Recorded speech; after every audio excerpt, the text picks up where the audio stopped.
அனைத்தும் கடவுளிடமிருந்தே வந்தன, அவராலேயே உண்டாயின, அவருக்காகவே இருக்கின்றன.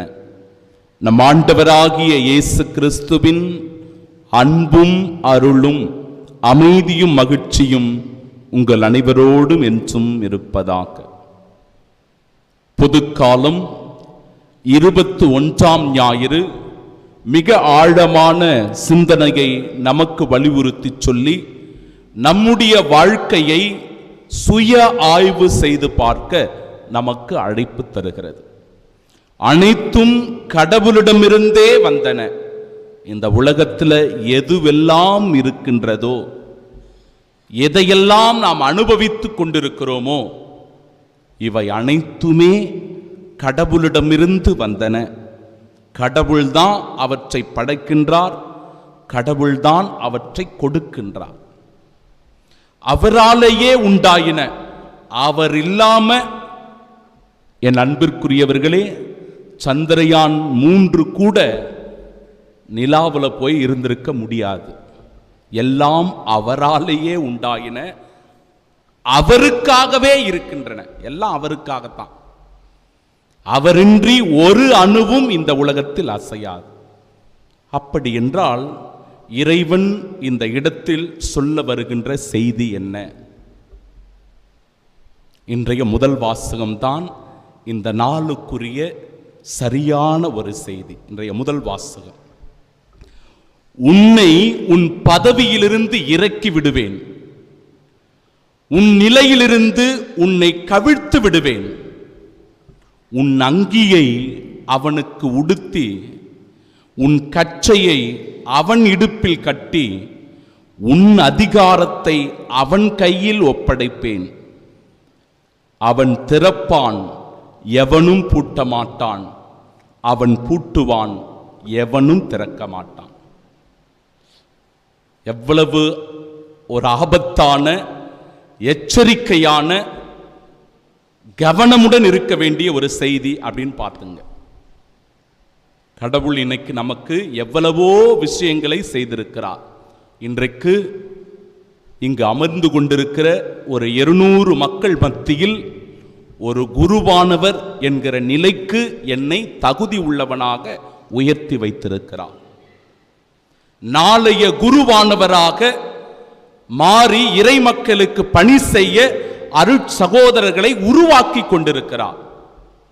இறை மக்களோடு இணைந்து பணியாற்றுவதற்காக அருட்சகோதரிகளை தேர்ந்தெடுத்திருக்கிறார். பங்கில் இருக்கின்ற பங்கினுடைய துணைத் தலைவராக, அன்பிய பொறுப்பாளர்களாக அத்தனை பேருக்கு மத்தியில் உங்களை தேர்ந்தெடுத்திருக்கிறார். பாடகர் குழுவினுடைய ஒரு பொறுப்பாளராக பாடகர் குழுவை வழிநடத்த தேர்ந்தெடுத்திருக்கிறார். ஒரு கம்பெனியில் எவ்வளவோ பேர் வேலை செய்கிறார்கள், அத்தனை பேருக்கு மத்தியில் ஒரு மேனேஜராக உங்களை உயர்த்தி வைத்திருக்கிறார். உங்கள் குடும்பத்திலேயே அண்ணன், தம்பி, அக்கா, தங்கை எல்லோரும் இருக்கிற மத்தியில் உங்களுக்கு நல்ல வசதி வாய்ப்புகளை கொடுத்து உங்களை நல்ல நிலைமைக்கு உயர்த்தி வைத்திருக்கிறார். அப்ப இத்தனையும் செய்த இறைவன் எல்லா விதமான நன்மைகளை நமக்கு தேடி தேடி கொடுத்திருக்கிற இறைவனுக்கு நாம் எப்படிப்பட்ட நிலையில் இருக்க வேண்டும் என்பதுதான் இன்றைய நாளினுடைய செய்தி. கடவுள் நம்மை உயர்த்துகிறார் என்றால் ரொம்ப ரொம்ப கவனமா இருக்கணும் அன்பிற்குரியவர்களே. ஒரு பொறுப்பை நமக்கு தந்து மேல நம்மளை உட்கார வைக்கிறாங்க அப்படின்னாவே ரொம்ப எச்சரிக்கையா கவனமா இருக்கணும். அந்த பொறுப்பிற்கு நன்றி உள்ளவனாகவும் நம்பிக்கைக்குரியவனாகவும் இருக்கணும். ஒரு பொறுப்புல நாம இருக்கிறோம் அப்படின்னாவே அந்த பொறுப்புக்கு நன்றி உள்ளவர்களாக, உண்மை உள்ளவர்களாக, நம்பிக்கைக்குரியவர்களாக இருக்கணும். யாருக்கு? கடவுளுக்கு. கடவுள் தான் நம்மை அந்த நிலைக்கு உயர்த்துகின்றார். அந்த பதவியில, அந்த அதிகாரத்தில் நம்மை அமர வைக்கின்றார். அதுல சுயநலமாக நாம் இருக்கக்கூடாது, ஆணவத்தோடு அகங்காரத்தோடு நடந்து கொள்ளக்கூடாது, தற்பெருமை கொள்ளக்கூடாது. ஏனென்றால் இறைவன் நம்மை உயர்த்தி வைத்திருக்கிறார். நாம நம்முடைய கிரெடிட்டினால உயரல, நம்முடைய திறமைகளினால வரல, கடவுள் நம் மீது அருள் கூர்ந்ததனால் நாம் உயர்ந்திருக்கிறோம். பிறரை அடிமைப்படுத்துவது. நாம் ஒரு நிலையில வந்துட்டோம் அப்படின்னா பிறரை அடிமைப்படுத்துவது, ஒடுக்குவது, ஏமாற்றுவது, பித்தலாட்டங்களை செய்வது, தவறான வழியில் செல்வது மிக மிக கண்டிக்கத்தக்க ஒரு செயல். இதை நான் சொல்லலை, ஃபாதர் ஏதோ ஒரு வித்தியாசமா சொல்றாரே அப்படின்னு நினைக்க வேணாம். இன்றைய இறை வார்த்தையே அதுதான். இன்றைய இறை வார்த்தை அதுதான். நான் யார் என்பதை ஒவ்வொருவரும் உணர வேண்டும். நாம் எப்பேற்பட்டவர்கள்? கடவுள் கேட்கிறாரு, நான் யார் என மக்கள் சொல்லுகிறார்கள், நான் யார் என மக்கள் சொல்லுகிறார்கள். இப்ப நாம் யார் என்பதை நாம் ஒவ்வொருவரும் ஆய்ந்து அறிந்து தெரிந்து புரிந்து கொள்ளணும். நான் யார்? நான் எதற்காக அழைக்கப்பட்டிருக்கிறேன்? நான் அழைக்கப்பட்ட வாழ்விற்கு ஏற்ற தகுதி உள்ளவனாக இந்த உலகத்தில் வாழ்ந்து கொண்டிருக்கிறேனா? ஒரு குடும்பத்தினுடைய தலைவராக இருக்கட்டும், தலைவியாக இருக்கட்டும், பிள்ளைகளாக இருக்கட்டும், எந்த நிலையில் இருக்கிறவர்களாக இருக்கட்டும், கடவுள் நம்மை அழைத்திருக்கிறார். அந்த அழைப்புக்கு ஏற்ற தகுதி உள்ளவர்களாக நாம் இருக்கிறோமா? அப்படி தகுதி அற்றவர்களாய் நாம் மாறிப்போனா, நம்பிக்கைக்குரியவர்களாக இல்லாம நம்பிக்கை துரோகியாக மாறினால், நன்றி உள்ளவர்களாக இல்லாமல் நன்றி கெட்டவர்களாக இருக்கிறோம் என்றால், முதல் வாசகம் சொல்லுகிறது, நான் உன்னை தூக்கி வீசி எறிந்து விடுவேன், உன்னை நான் தாழ்த்தி விடுவேன், உன்னுடைய இடத்தை வேறொருவருக்கு கொடுப்பேன். உன்னுடைய இடத்தை வேறொருவருக்கு கொடுப்பேன். நம்முடைய கண் முன்னாலேயே சில விஷயங்கள்லாம் நடக்கும். நம்முடைய இடத்துல வேறொருவர் வந்து உட்காருவார். அப்ப நாம வயிற்றெரிச்சல் படுவோம், அழுவோம், புலம்புவோம். ஏன், எதுக்கு என்று தெரியாம ஒரு இடத்துல முடங்கி போகின்ற நிலை நமக்கு வரும். இப்ப இருக்கும் போதே ஒரு நிலையை கடவுள் நமக்கு தந்திருக்கிறார், ஒரு நிலையில் நம்மை உயர்த்தி வைத்திருக்கிறார் என்றால் நன்றி உள்ளவர்களாக, நம்பிக்கைக்குரியவர்களாக வாழ நாம் அழைக்கப்படுகிறோம். உதாரணம் சொல்றேன் பாருங்க, 3 உதாரணம், ரொம்ப ரொம்ப முக்கியமான உதாரணம். முதல் உதாரணம் 1 சாமுவேல் புத்தகம் 15வது அதிகாரம் 11வது இறைவார்த்தை. 1 சாமுவேல் 15:11வது இறைவார்த்தை. சவுலை அரசனாக்கியதற்காக நான் வருந்துகிறேன், ஏனெனில் அவன் என்னை பின்பற்றாமல் விலகிவிட்டான், என் வார்த்தைகளின்படி நடக்கவில்லை. சவுல் என்கிற அரசன் இஸ்ராயல் மக்களுடைய வரலாற்றிலேயே முதலில் ஒரு அரசன் என்கிற நிலையை அடைந்தவன். முதல் அரசன் அவன்தான்.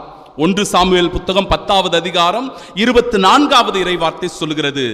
சாமுவேல் வந்து அவரை பார்த்து சொல்லுகிறார், சவுலை பார்த்து, ஆண்டவர் தேர்ந்தெடுத்தவரை பாருங்கள்.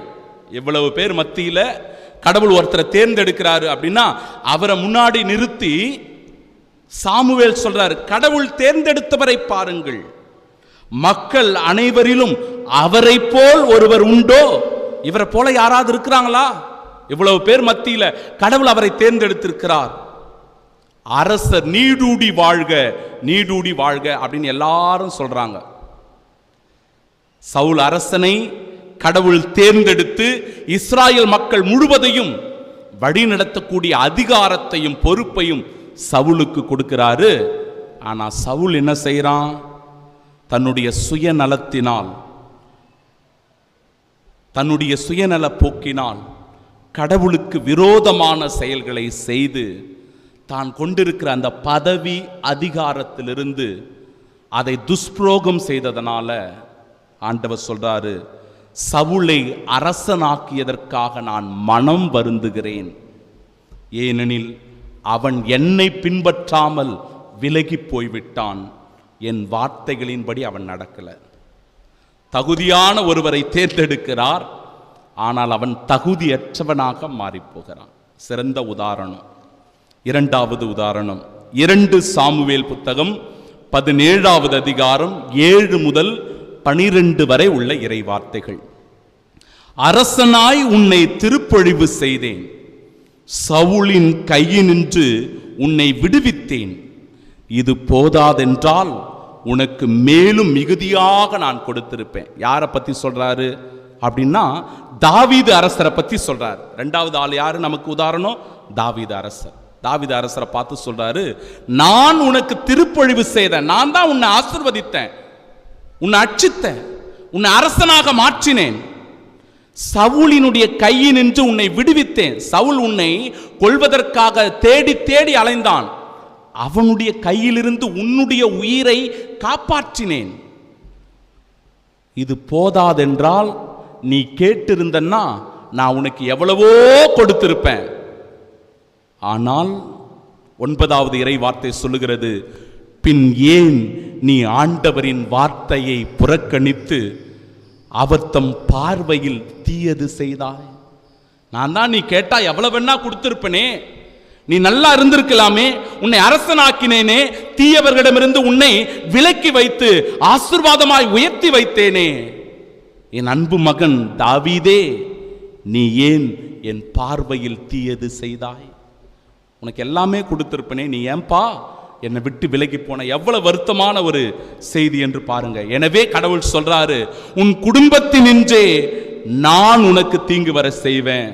நான் உனக்கு ஆசீர்வாதத்தை கொடுத்தேன், உனக்கு அருளை கொடுத்தேன், உனக்கு திறமைகளை கொடுத்தேன், உனக்கு பதவி அதிகாரத்தை தந்தேன். ஆனா நீ அதை உதாசீனப்படுத்தின, அதை துஷ்பிரயோகம் செஞ்ச, தீயதை நோக்கி நீ வழிநடத்தி சென்றாய். அதனால் உன் குடும்பத்தினின்றே உனக்கு நான் தீங்கு வர வைப்பேன்.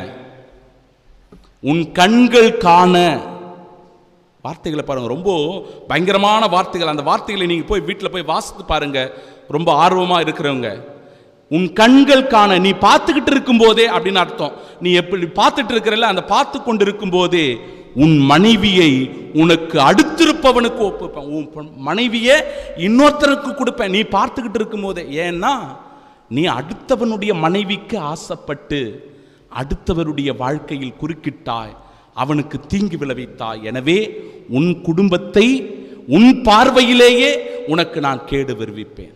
உனக்கு கொடுத்த அந்த தகுதியை, அந்த அதிகாரத்தை நீ சரியா பயன்படுத்தல, அதனால உனக்கு தீமை. 3வது உதாரணம் சாலமோன் அரசன்.